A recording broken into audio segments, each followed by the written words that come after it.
चिबर खा रहा है कच्चे कट्टे कट्टे खा।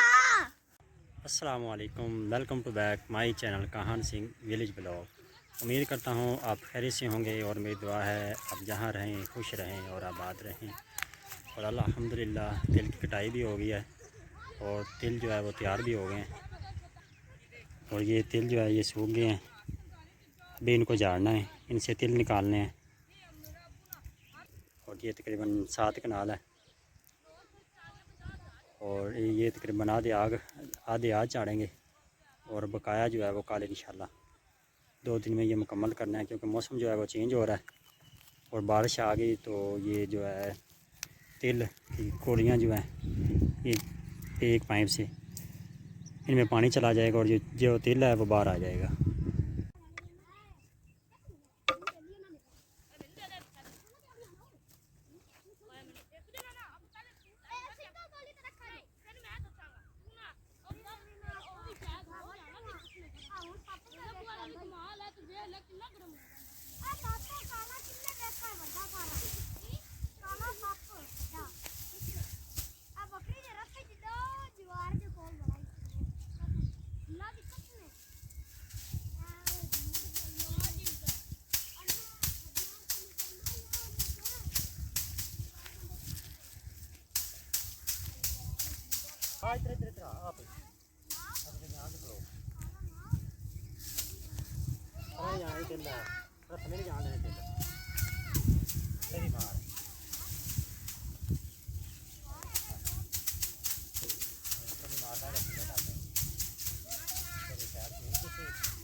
पानी पी सारे जने अब थोड़ा छोटी जने तेल छंडो तेल पीछे रह नहीं गया, तेल लेके कौन से ना बस ये रह गए। अच्छा नेरा हुए किधर जाओ जे? अब मैं तेल तो छंडाई जा यार, तेल तो छंडाई जा हैं सुबह करिए क्यों हुण की हुंदा है? अच्छा ना बेर बारिश आंदी पी नेर आंदा पिया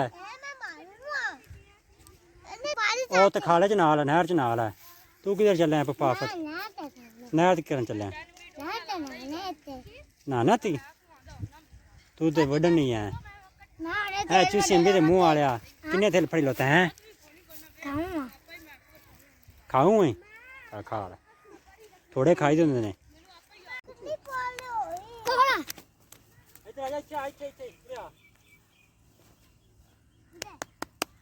गुलाबी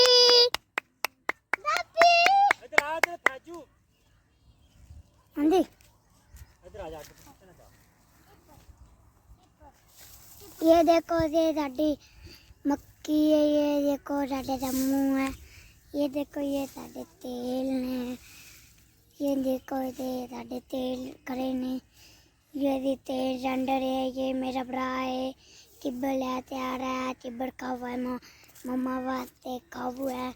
ये देखो चक वड्डो है।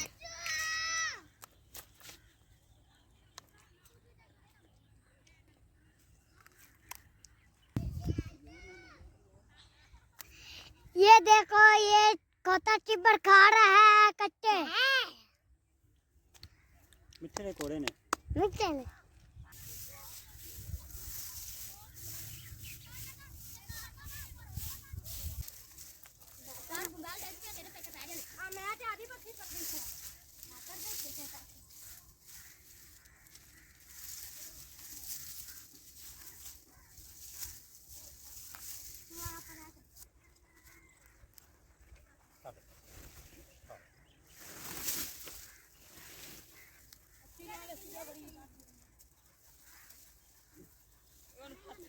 मेरी पकड़ी भी फाल दे।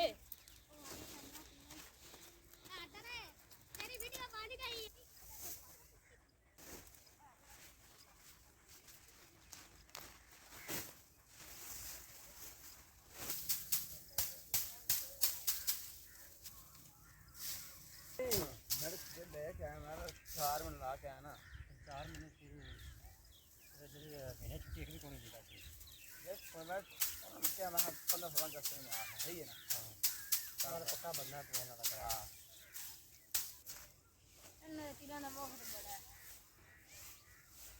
हाँ बस खरीदने वाले आते हैं क्यों जो रिया में दे बच्चा खरीदने वाले ने वो ना मार रहे थे कहीं ना लेंगे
और अल्हम्दुलिल्लाह तकरीबन जो है वो 8 से 10 पुलियाँ जो है वो टिग्गी वो मैंने छान ली हैं और ये तकरीबन 1.5 तोड़ा निकला है तिल का और इसमें कुछ गंद भी है पत्ते वगैरह और ये साफ़ करेंगे तो तकरीबन ये आधा तोड़ा रह जाएगा। और अभी तकरीबन जो है शाम हो चुकी है, मगरिब की अज़ान भी हो गई है। आप चलते हैं घर की तरफ।